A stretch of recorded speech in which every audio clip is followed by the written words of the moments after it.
नमस्कार दोस्तों, आशा करता हूँ आप सभी बहुत अच्छे होंगे। मेरा नाम है सुनील। स्वागत करता हूँ आप सभी का मेरे YouTube channel star education by Sunil sir में। आज है 13 मई 2020 और 13 मई 2020 के हम लोग हरियाणा के करंट अफेयर इस वीडियो लेक्चर सीरीज में जानने वाले हैं। तो चलिए शुरू करते हैं। उससे पहले अगर आपको एक न्यूज़ देना चाहूँ तो मैं वो ये है कि 11 बजे आज NCERT की क्लास है, आप देखना बिल्कुल मत भूलिएगा। चलिएगा, कोरोना वायरस के दुनिया भर में केसेस जो हैं वो क्या है, 43,35,703 हो चुके हैं, जबकि मरने वालों की संख्या 2,92,291 पहुंच चुकी है और ठीक होने वालों की संख्या 15,81,162 पहुंच चुकी है।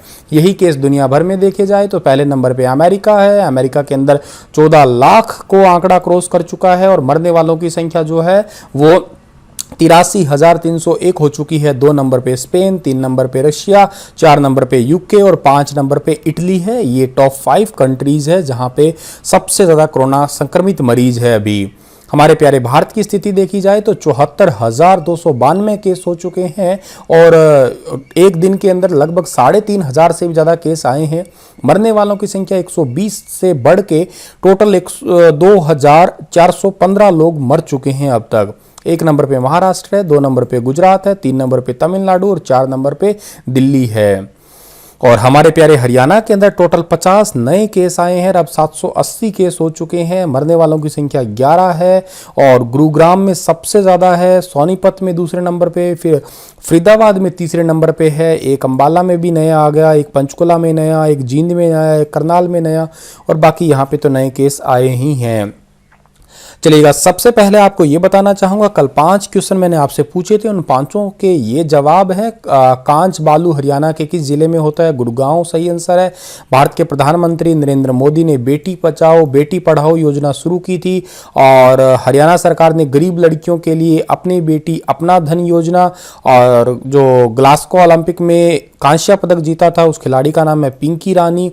और हरियाणा में खेल पुरस्कार जो है वो राज्यपाल द्वारा दिए जाते हैं। बहुत सारे बच्चों ने इनके सही जवाब दिया, कुछ बच्चों ने डिटेल में भी लिखा। बड़ी अच्छी बात है, आप इस चीज़ को सीरियस लेके पढ़ते हैं, अपनी रिवीजन करते हैं, बहुत बहुत अच्छा लगता है मुझे। लगातार बने रहिएगा, लगातार और लगन ही जिंदगी में कामयाबी दिलवाएगी बच्चों आपको। पहला आपका क्वेश्चन है कि हाल ही में किस जिले के सभी प्रमुख मार्गों पर गुलमोहर के पेड़ लगाए जाने की जो है वो योजना बनाई गई है? तो अभी हाल ही में पलवल जिले के सभी प्रमुख मार्गों पर गुलमोहर के पेड़ लगाने की योजना बनाई गई है। सी ऑप्शन सही है इस क्वेश्चन का हमारा। गुलमोहर का पेड़ जो है इसका फूल काफ़ी सुंदर होता है। हमारे घर के आगे भी एक बहुत बड़ा सा पेड़ है, इसके फूल सच में वाकई में बहुत सुंदर होते हैं। ठीक है, ये जो पेड़ है ये कोविड-19 को हम हराने की कोशिश तो कर ही रहे हैं, लेकिन उसके साथ साथ ये काम भी शुरू किया है। अभी पलवल में अभी ताऊ देवीलाल पार्क में गुलमोहर के 3 पेड़ लगे हैं, लेकिन बेसिकली गुलमोहर का पेड़ जो है वो नमी वाले स्थानों पे ज़्यादा लगाया जाता है। और पलवल जिला के उपायुक्त जो है उन्होंने जितने भी पलवल के मार्ग है उस पे पेड़ लगाने की योजना तैयार की है और लगभग 4,000 पौधे जो हैं यहाँ पे लगाए जाएंगे।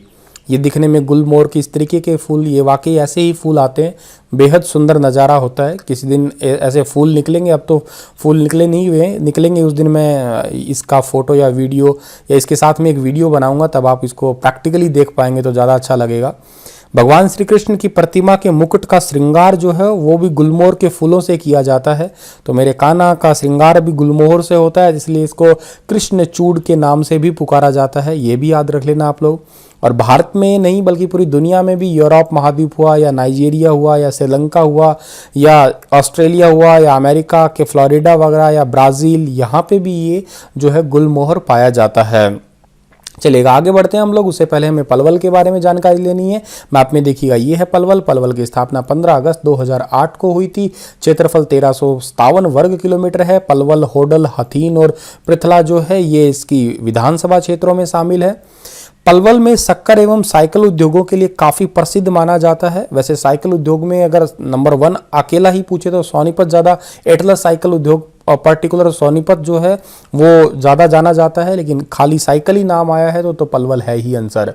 पलवल के किले को मटिया का किला भी कहा जाता है। पलवल में होडल में रशिया नृत्य बहुत ज़्यादा फेमस है, भगवान श्री कृष्ण से ऑलरेडी रिलेटेड है ये।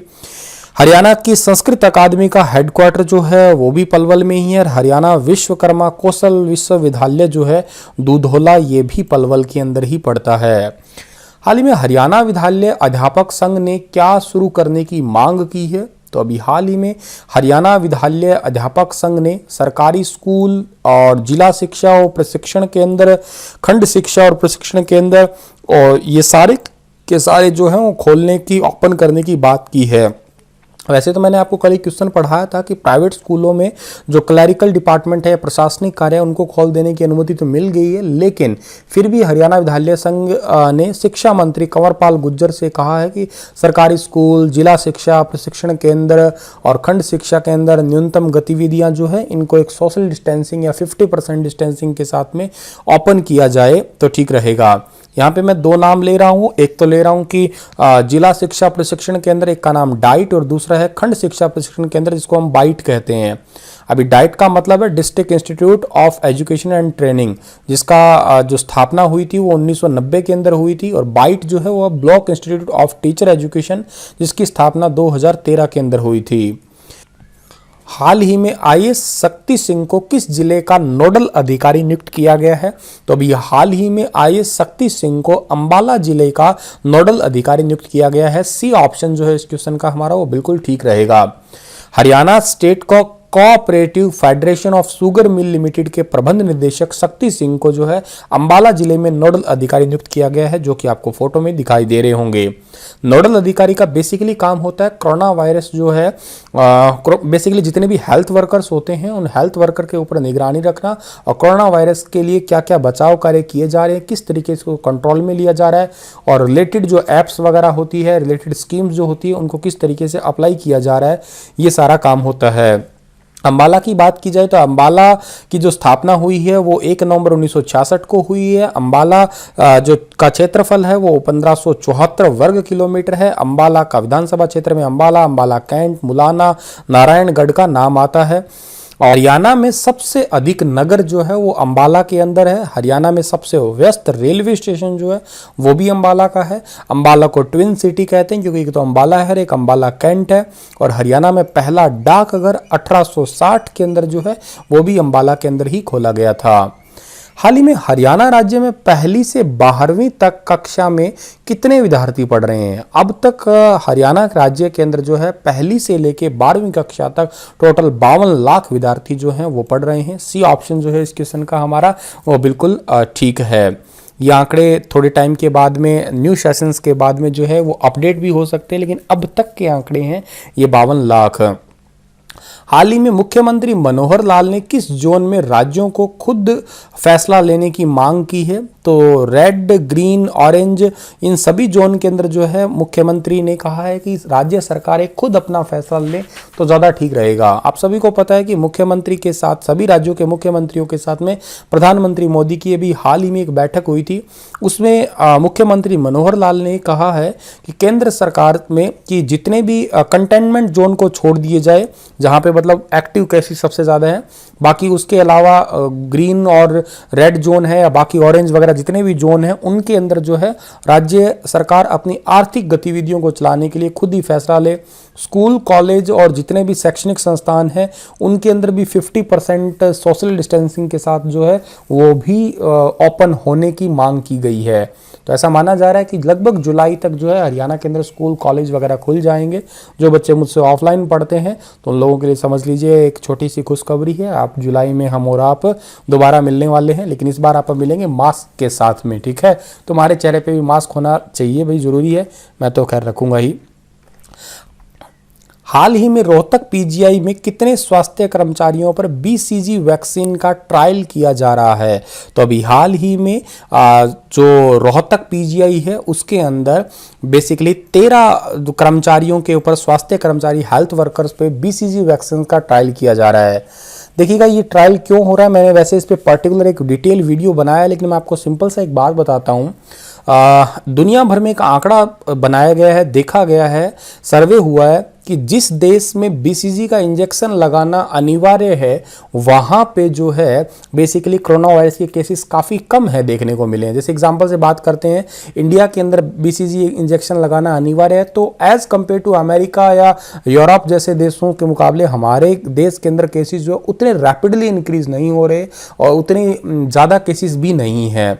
इसी वजह से ऐसा माना जा रहा है कि बीसीजी का जो इंजेक्शन है तो ये बेसिकली बीसीजी वैक्सीन जो है ये कोरोना वायरस को कहीं ना कहीं हरा सकती है।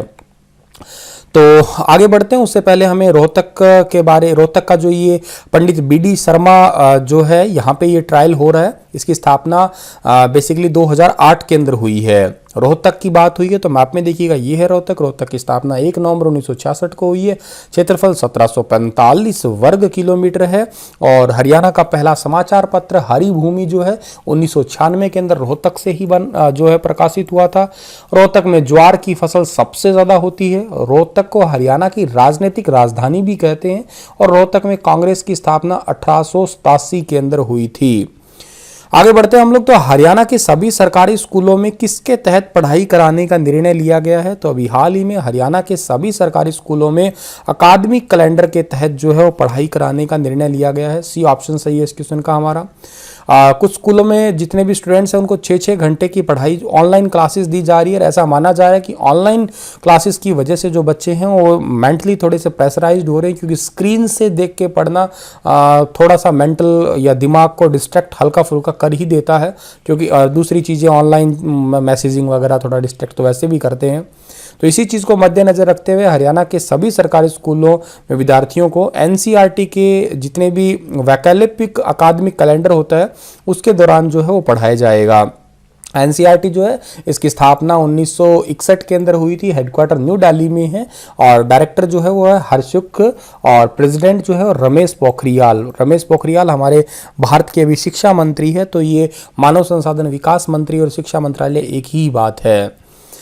एसएमएस के जरिए बच्चों को पढ़ाई के टिप्स देने में हरियाणा राज्य कौन से स्थान पे है? तो एसएमएस के जरिए बच्चों को पढ़ाई के जो टिप्स देने पे हरियाणा राज्य पहले स्थान पे है। बल्कि मैंने एक दिन पहले भी क्वेश्चन पढ़ाया था कि एजुसेट और चैनल के माध्यम से पढ़ाई करवाने वाला राज्य भी हरियाणा ही है।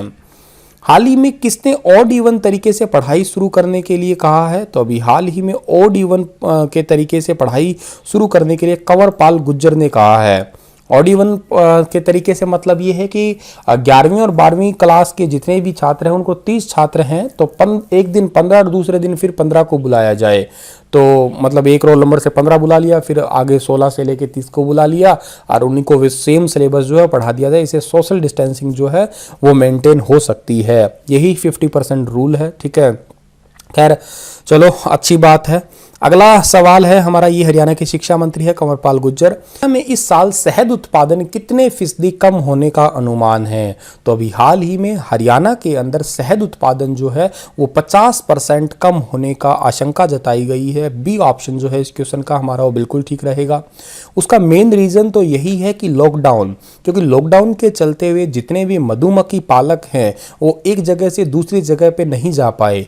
क्यों नहीं जा पाए? क्योंकि लॉकडाउन का टाइम पीरियड है, फंस चुके हैं लॉकडाउन के चलते हुए और वो नहीं जा पाए तो मतलब वो बॉक्स जितने भी बगीचे होते हैं उन बगीचों तक अगर बॉक्स को नहीं पहुंचाया जाएगा तो इसका मतलब तो शहद का उत्पादन है वो नहीं होगा। बेसिकली ज़्यादातर लोग जो हैं वो अभी इस सीज़न के अंदर अप्रैल वगैरह के सीज़न के अंदर जो है बगीचों के अंदर जाया करते हैं। जैसे सेब के बगीचे हुए या लीची के बगीचे हुए हिमाचल वगैरह के अंदर जो है, या पंजाब के अंदर लीची के बागान है, हिमाचल के अंदर सेब के बगीचे हैं या आम के बगीचों के पास में जो है उन बॉक्स को रखा जाता है। सर्दियों में तो सरसों वगैरह के खेत में काम चल जाता है, लेकिन इन दिनों पे ये जो फल वाले पौधे होते हैं उनके पास में इन बॉक्सेस को रखा जाता है जिससे जो है मधुमक्खियां शहद बना सके।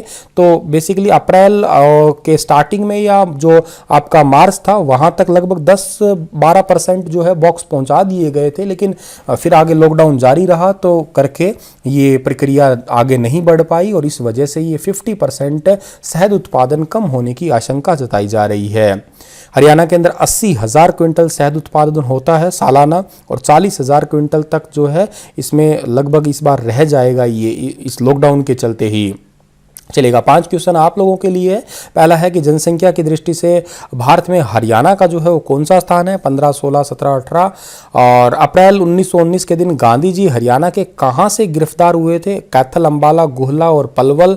हरियाणा की सबसे प्राचीन व प्रमुख नहर कौन सी है? गुड़गांव, पश्चिमी यमुना या भाखड़ा या भिवानी नहर।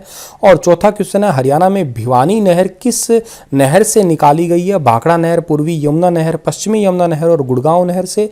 और पांचवा क्वेश्चन है, हरियाणा की प्रसिद्ध बड़खल झील का निर्माण कब किया गया था? 1940, 47, 50 और 74।